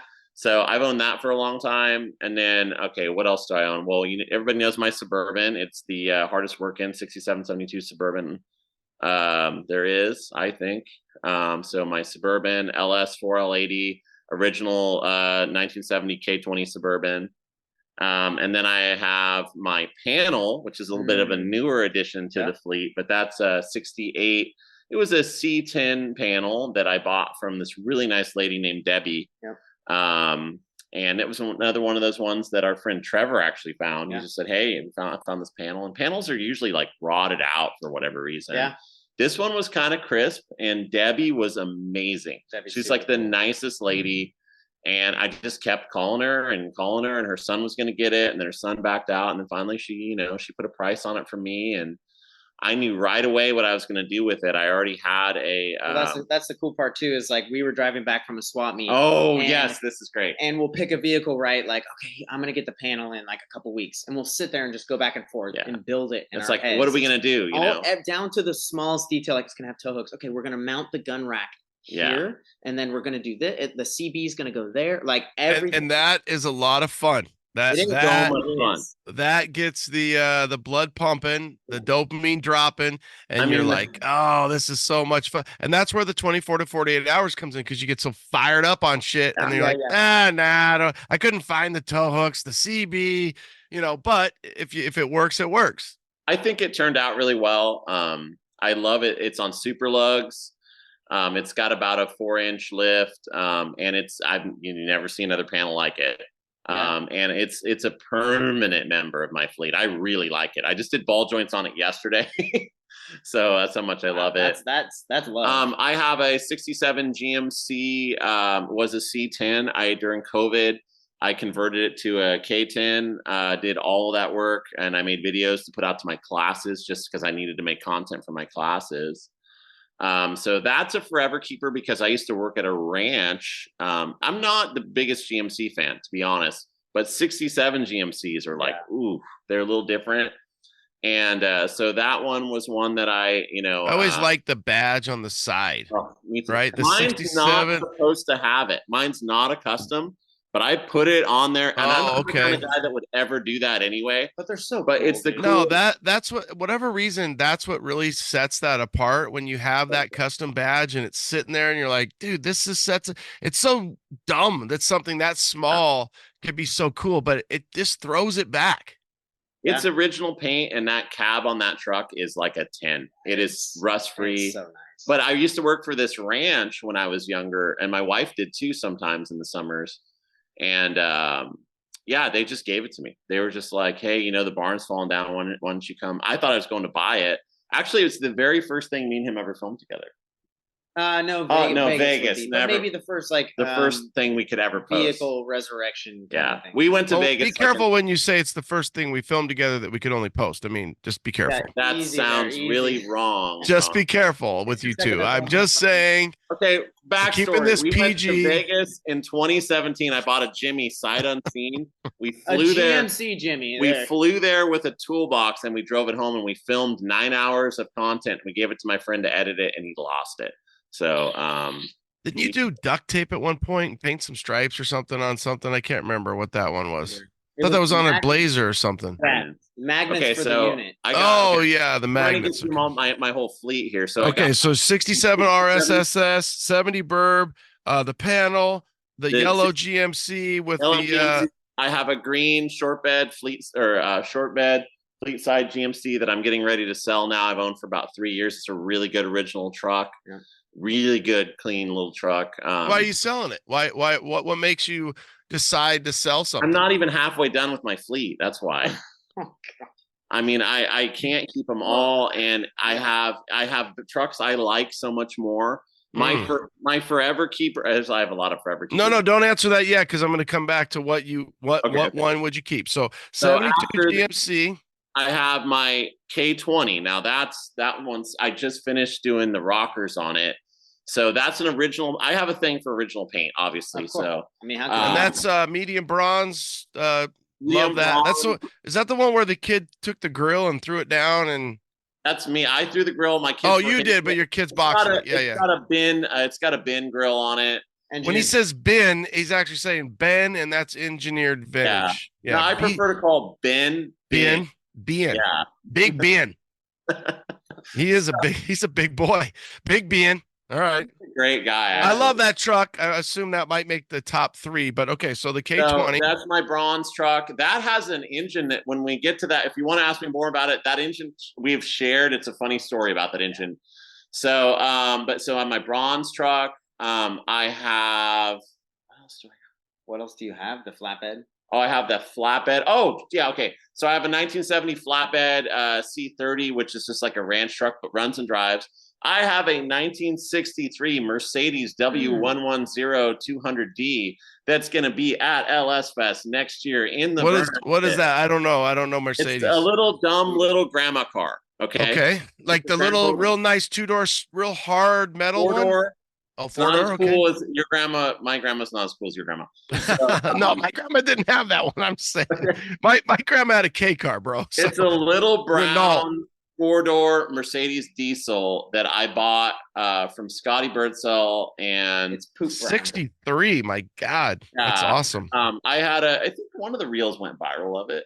I don't even remember. It's a cool little car, and he's gonna chuck an LS in it. I'm gonna put an LS in it, and it's gonna just be produce copious amounts of tire smoke. It's gonna just blow things up, and I hopefully, and so that'll be fun. I have a 1970 Suburban. This is like something from what's the show, Hogan's Heroes, and they would come into the gate with the flags waving. Okay. Yep, exactly. 63 4-door hard top, correct? Yeah, we're gonna get little driveway fines flags. Yeah. Okay, so it does. It's like something Hogan's Heroes. They'd come through the gate. Yavo, Gestapo, little flags. Are you gonna make it a convertible? I mean, you might as well. No, it's actually such a nice car. Oh God, who cares? You have 307 abuse, but now you don't have 63 Mercedes abuse. Okay, whoa!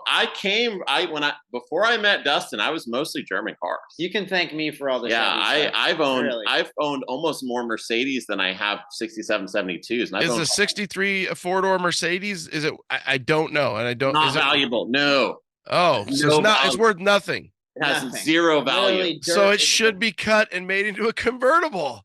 It should be LS swapped. It should be made into a convertible, and you should have a firefighter. You got the jaws of life. You got the big saws. If we're gonna do it, I'm gonna do it with you. We'll do it. No, you just need a nice recip and a cutoff wheel. And dude, you're just think about how cool that is with a convertible, and you two driving down the road, and you're playing Swingers, which is a show. If you haven't seen it, we'll be there by midnight. We'll be 500. We'll be up 500 by midnight. Yeah, headed to Vegas, baby. LS Fest. Well, so that's the thing. We're trying to kind of differentiate just a little bit with driveway fines, kind of expand, grab some more audiences. Exactly. You know, that's hence like the Mustang and stuff like that. We're trying to grab a little bit more. Yeah, well, I think the Mercedes 63 Mercedes will do that, especially if you make it a convertible. Cars like that are fun because you can do whatever you want with them. Yeah. Good times. So you're gonna just put a 5.3 in there and let it rip? I honestly, at first, I'm gonna probably put a 5.3 in it, but I think, well, I'm going to call him out on this. The guy I bought it from is Chuckles Garage, and he said, when I bought it from him, he's like, oh, yeah, you're going to LS swap it. If you LS swap it, I'll give you, twin turbos for it. So Chuckles Garage is a huge Ford guy. He's been on the Ford podcast, and I mean, the dude, he had Pikes Peak record. He had that diesel. He had a Ford, like an old, it wasn't a fat fender. It was even before that, I think. F100, and then he wrecked it. So crazy shit. So he had this Mercedes. They were going to do kind of what I'm going to do to it. And just like anybody else, I don't know if he even really knows me very well. I've known him a little off and on for years, but I just bought it from him. He's like, oh yeah, you're going to LS swap it. But dude, it'll be LS swapped. I guarantee you that thing will run. Dude, think about this, and I'm just still trying to sell this. You have to make it a convertible, and then have a little roll bar in the back, dude. I mean, it's so driveway fines. I was kind of thinking more of a sleeper, like kind of just like your grandma's car, hubcaps, but maybe it's tubbed in the back so you can't tell it's sitting on like 14 inches of tire. Who are you trying to sleep with? Who? You're not trying to kid anybody. You're not pulling up to Pinks and gonna race them. You're going to LS Fest. You're making content. It's got to stand out. And first of all, when we see you two behind the, sitting in it, they're gonna be like, "This isn't the sleeper, Charlie." I just want to tell you, look at these two guys. They wouldn't be driving this car. Well, the exhaust is going to have to go through the very front of the car, so it's not going to be that much of a sleeper. Sure. Yeah. It's going to just be a beater. Don't worry, Ronnie. I'll push the convertible. I already have a convertible Suburban, okay? I have a 1970s Suburban that was rolled that we cut the top off at the school. Are we adding that to the list now? That would be on the list. It's a Subblazer. Yeah. Subblazer? Yeah. It's a Blaze Bourbon. What else do I got? It's a Bourbon. Is there anything? Oh, my Cheyenne. There it is. I knew I was missing Cheyenne. One. Let me just think. Well, you guys haven't brought up the truck you bought at Dino's yet. My Cheyenne. That one. Oh, that wasn't a split? That was just you bought. That wasn't a split. I wanted it all for myself. It's always like hey, I'll go in on it if you want. Like, if you want it to be yours, it's totally cool. Like, that option's always there. Like, with like us, a lot of the cars, like with the panel, he's like, hey, you want to go in on the panel? I was like, no, that's my panel. Which is totally nice, fine. nice. It's like a, hey, if we're buying. Have you ever had one where you both you did want to go in and the other one's like, nah, and you're like, yeah, I kind of do. Nah. It wouldn't matter because it's like he would if he said to me, hey, I need to drive the panel for the next 3 weeks, I'd be like, oh, cool, man, whatever. Totally. Like I wouldn't even acknowledge it. I'd be like, yeah, and what? And the same thing goes for me. It's like, if you needed to drive, it's just like, yep, no problem. So according to this, Brito, your 72 Cheyenne is the newest in the fleet besides the 94 Dodge, or are we skipping some other stuff? That's my newest. That's it. Yeah. Okay, and then the newest for Dustin is the 70 daily, right? So the 72 K5 would be the newest, and then for the joint is going to be the van.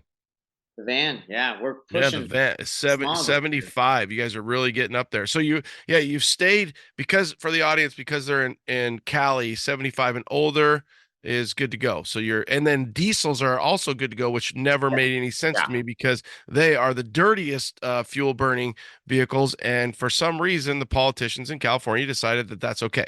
So if you don't know already, because I really don't care, but if you buy an 81 to 82 Chevy truck with a 6.2, or really if you find a 6.5, which is going to be in like a 92, 93, an OBS, you're still grandfathered in. So a lot of guys will want those cabs because they can get away with murder. Yeah, the VIN number, you can like put a big block in it then and whatever. Like, until 97, you're diesel exempt. Oh, so 97 and older. 97 is cut off. Yeah. So 97, I think you could get a 24. There's some truck guy that's going to kill me if I'm wrong. Yeah, no, that's a 12 valve still. 97 and a half is 98 and a half is 24 valve. So then the 97 12 valves like really coveted then. Yeah, I had a 96 and it's a 96 P pump. It's because you're still one wire P pump. 96, 97 are going to be the same. 96, 97 and a half is going to be your 24 valve, which is still a very coveted. So, wait, 97 and a half is 24 valve. Yes. So that's what I'm talking about. You can get a 24 valve in California that's a 97 and a half and it's smog exempt. So you'll be scrolling through. This is years ago. I've had a few of the second gen Cummins. You'll be scrolling through and you'll be like, why is this one freaking $9,000 more than the rest? And the guy, the top of the ad is smog exempt 24 valve, blah, blah, blah, so. It's because it's a 97 still and not the 98 24 valve is really what I would think that most people still would rather have a 12 valve over 24. But at the end of the day, and the audience might know a lot more, but the 12 valve, your programming is like a one wire pull where you're going to put more fuel to it. And then the 24 valve, you got a fuel plate. And then the 24 valve, there is a very minute amount of programming that can be done. And at that point, I don't know, but either way, 97 and a half and older, you're 24 valve, you're good to go. So, okay. So is there anything else that we need to add? I think that's it. My wife has a truck. I think that's it. Okay, so let's do this. You both have to agree on the joint trucks. One that you're keeping, or truck or car. You have a little bit of everything. All our cars that we own together, we have to. Okay, wait. Let's say it at the same 1, 2, 3, same time, and then we'll deliberate. Ooh. Yeah, 1, 2, 3, go. Wait, I already. Okay, 3. Oh, wait, gun to your head. No, you guys have to let me do the counting because okay. Okay, I'll wait till you're ready. 5 cars we own together. It's gonna be no. Let's just see what it is. So tell me, Dustin, you have yours, and then Brito, do you have yours? Hold on, I'm like. It's been like 10 minutes. I already asked this question. You're taking forever. On your head. I'm ready. Okay, ready? 3, 2, 1, go. The unit. Yeah. The unit, and then what did he say? He said the unit. Oh, wow. Okay. Yeah. Wow, that's awesome. Right there with the pace car.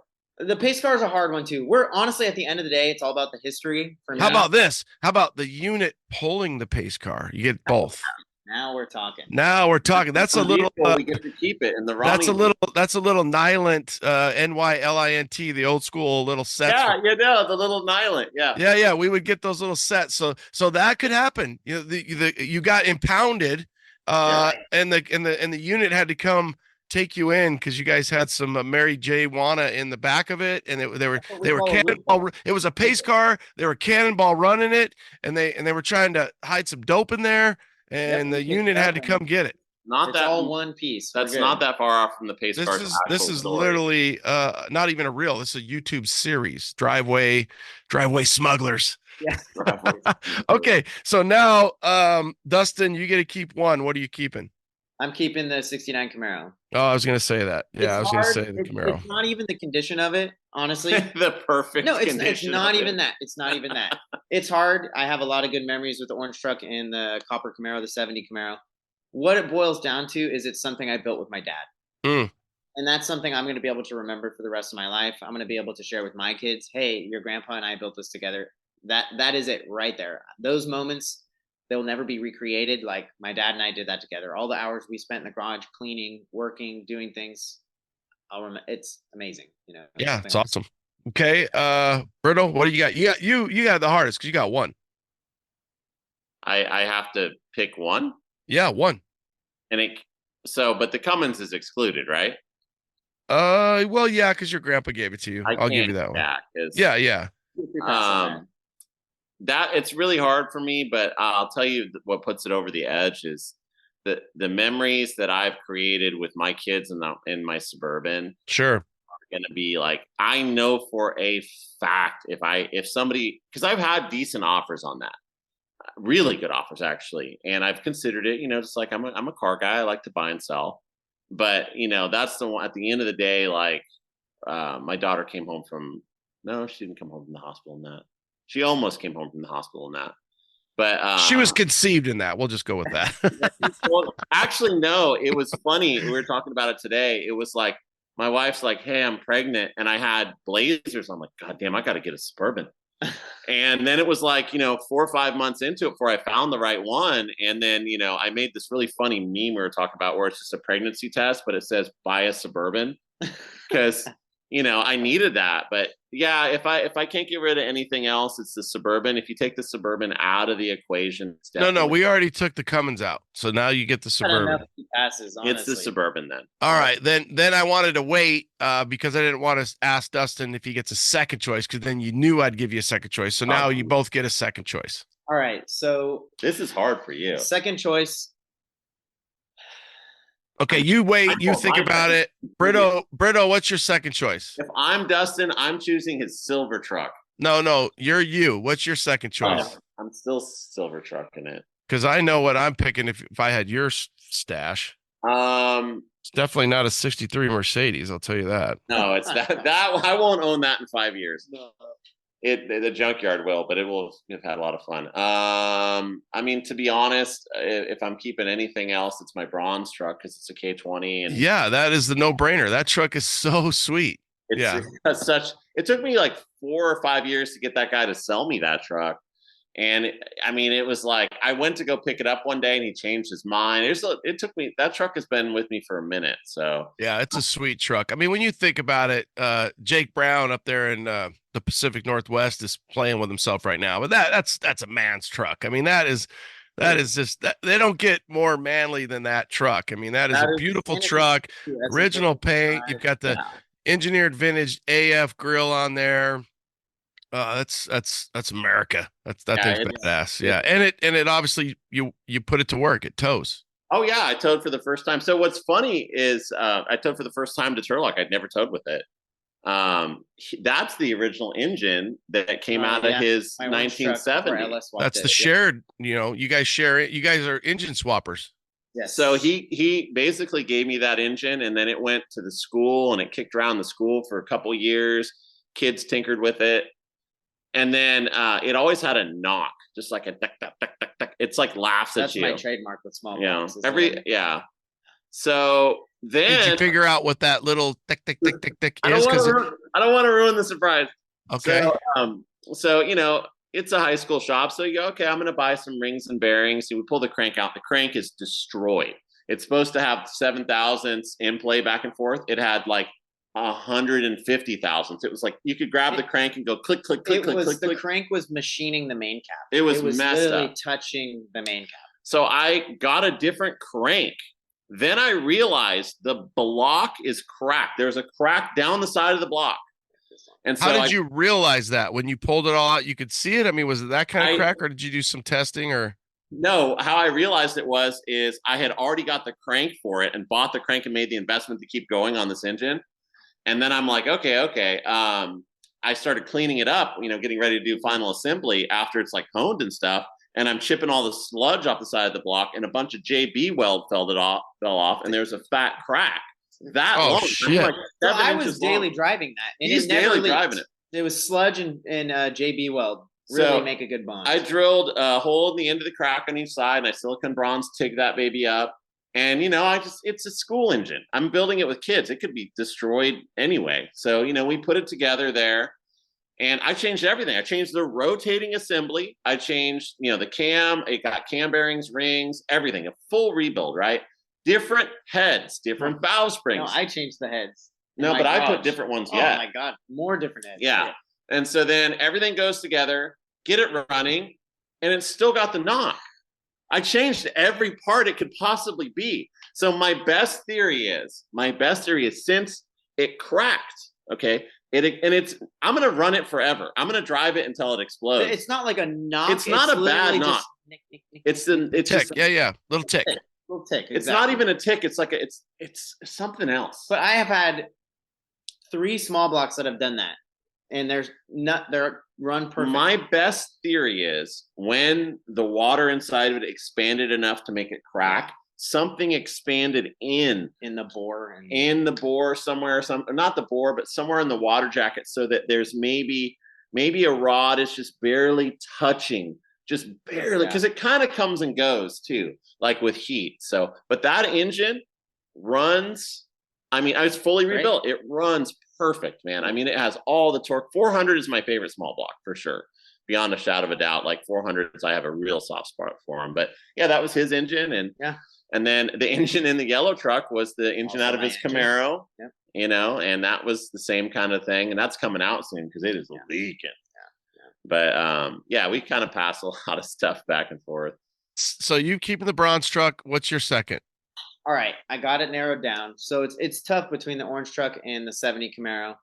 Orange truck, first date, I met Angie, with the orange truck. That was great. But what really, set Angie and I off, what really helped us out was we were going for a nighttime drive in the 70 Camaro. Keep in mind, we got a big block, we got a 4-speed, we got plenty of power, plenty of torque. And I remember just being like, hey, is it cool if I kind of like, this is like second date. So I'm like, is it cool if I You were asking if you could hit it? You're like, can I hit it? Right. Like, I'm like, go ahead, hit it. Get on it, You're right? like, and she's like, are you talking about the car? Exactly. Yeah. No, the car, right. And so I'm downshifting into second, just stab it. We're sideways, and I'm just fucking banging gears. And I remember looking over, and she's like, oh my God, like that was awesome. Like that was amazing. Like I loved that. And so you're like, that was a test. Well, exactly, right? Because I've there's more where that came from, babe. I've had girlfriends in the past that are like, whoa, slow down. I'm like, you know what? You're not. I'm just gonna stop. Just get out, right? So that was kind of like one of her favorite moments and one of my favorite moments early on. So it's gonna be the Camaro. All right, so you're keeping 2 Camaros, the 68 and the 70. No, I know. I'm the bad guy saying it. No, because really, if he keeps the bourbon and the 70 K20, then you've got the 2 vehicles to pull the 2 Camaros. Yeah. And he's obviously going to have to sell his Camaro because you're not. Yeah. Because you guys, there's a lot going on. Camaro talk, K10 talk. You got a lot going on. And this Mercedes alone. I mean, my God, this thing, I can't wait to see this thing fully verted. Don't worry. Like I said, I'm working on it. Maybe we'll compromise. We'll get some T-tops. I just want to no, there's no compromise. I want to know why you're challenging me on this cutting the top. If it's worthless car. Now let's hear this. All right. Let's debate this. My dad is a German car mechanic. He's coming in hot with his dad here. Okay. Yeah. Oh, I'm crying already. Here we go. My whole life was BMWs and Mercedes up until I met Dustin. What I really wanted when I was younger was like I didn't ask for a history report. I asked, why are we not cutting the there's 63 an Mercedes? emotional connection. I like this car. You can go buy another one. They're worthless. That's true. And here's the thing. It's not like your grandpa gave it to you. It's not the Cummins. Like those Mercedes are always. Where did the 63 Mercedes come from? We know where it came from. He had it. He wasn't going to do anything. You have 307 abuse. I've actually owned two of them. I have owned two of them. They're getting rare, but the price isn't going up. Like they're getting rare, but nobody still wants them. I want to make it really like fast. I want to make it like a crazy. Yeah, even better when you guys are. Dude, what would be really cool is if you could cut it so good that it could be like the Mercedes hardtop that you could like. Oh, that I'm down for. Yeah, put it back on. Well, I mean, when some you nice latches. Didn't you guys just do a thing where you had like a gate latch on something? Yeah, you could literally do something with a nice clamp, rig it up nice. I know that's not always driveway-esque, but still just real clean, real nice. And then now you've got a hard top convertible that you're going to just pick up like a Blazer top and roll to LS Fest. And when you make something a total convertible and you want to drive it in the rain, that was the thing. I would drive that in the rain as a convertible. Dude, I remember when you weren't a pussy. At LS Fest. You want to talk about content? You guys like gloved up in a rain jacket, driving to LS Fest with rain just freaking going all over, and the little driveway finds flags. Ronnie, deep in my heart, as soon as I saw that thing, I was like, I'm going to get a K5 frame and I'm going to make it a 4-wheel drive Mercedes. I was like, yeah, diesel 12 valve Mercedes. I'm all in. That is pretty cool, but that's a little whiskey tango. I mean, you got El Camino. You could do El Caminos for that. That's some El Camino activities. It's an You could do a Subaru Brat and then make it a 4-wheel drive or something like that. Remember the old Stomper cars when we were kids? Yeah. I mean, they didn't have any 63 Mercedes. Subaru Brat. We might just steal it one night. Actually super clean. Will he sell it? Because those are awesome. He's literally like us. Yeah. With the Subaru Brat. Yeah, it's really kind of funny. We'll be like working on our, I don't know, blown big block. The Brat. He's like revving his Brat. I'm like, dude, stay. You need to let him know that you want one because he obviously has probably an insight to had 3 and he wouldn't sell me any of them. Oh yeah, that's what I was gonna say. Happened to them, right? Yeah. All he's got to do is look over the fence. Oh, 4x4 Brat. And they might even have been all-wheel drive. I don't know. I just know they had back seats with cool grips, and you could sit in it. And when you're a kid, you're like, "This is so cool." For some reason, I have some right out of the frame. He buys weird stuff at Swap. Yeah, I buy weird stuff at Swap. Gonna be cool in the back trunk of a '63 Mercedes, the Subaru Brat. Yeah, it already has. I think you're honest. I don't know. They could be pretty cool. Those seats could be bitching in the back of your Bourbon. 9-passenger. I was thinking for the cruises too. I was gonna make like a skid for them. The reason I bought them, I'd make a skid that bolts in the back of any truck I'm driving, so the kids can go back there. Yeah, your wife's gonna love that. Oh no, oh dude, my wife is way more country. Oh my god. Oh, that's awesome. My wife's idea of fun is she'll dig a pit in the backyard, fill it full of water, and let the kids and I'm like, what? Yeah, babe, this is not good. This could collapse in. She's like, nah, it's not that much. It's fine. I did it while I was not that deep. It's not that deep. So what's next for Driveway Find? So we're in 2024. You guys have been hitting it hard for 3 years. So we got a big plan. Okay. Yeah. What plans can you tell us about? Well, what we're really hunting for right now is, and we came back from LS Fest with a lot of people, a lot of partnership stuff happening with a lot of big companies, hopefully. But what we really want to do you want to talk about SEMA unit? Maybe we want to do something with the unit. We want to do something special, kind of fun on a big stage. Like it's very much in the idea stage at the moment. We got to reach out to people, talk to them and stuff like that. But mainly we're trying to partner with companies that can, we're not really looking for handouts, but I think we would do good advertising. It's not even like to get parts or anything like that. It's really just to, get the exposure and stuff like that. Exactly. That's really what it comes down to. If we could partner with, say, companies that sell engines and stuff, and maybe they could help us with one of those, put it in at kind of a big show, would be something we might want to do. Yeah, that would be something that'd be fun, like a cool challenge, something like that. Definitely growing the YouTube. Like I said, we're working with some really awesome guys, just really pushing for the YouTube and just trying to take things to the next level. We kind of have a line of shirts. I just posted it in a link in our bio to our website. we got like the hubcap shirts on today. We have 56 shirts. We have like the classic Driveway Finds logo, just kind of moving in that kind of merch direction. And it's always fun to come up with shirt ideas, of course. I mean, I'm sure I think we came up with a tagline, or I came up with a tagline today where it's like, every dollar you spend helps us with our car addiction. Yes. Help us. Buy some shirts so that we can buy more dumb shit, please. Yes. I don't want to take from my personal account. Help me take from the Driveway Finds account. Yeah. My wife will appreciate it. My wife and my kids' college fund will love you. So we spend so much of our own money on Driveway Finds. Yeah. It's like, I was telling one of my other friends that's like kind of unaware of what I do the other day, and he's like, wow. And I'm like, yeah, I don't know why I do it. It's fun, I guess. Here's the thing, like, we're really still in the building stage of this. Like, it's nice to see the effort starting to pay off in small ways. It's great. It helps, fuel us to keep going. Definitely, the Longhorn's going to be on the scene towing stuff. We want to make that kind of our ultimate towing vehicle.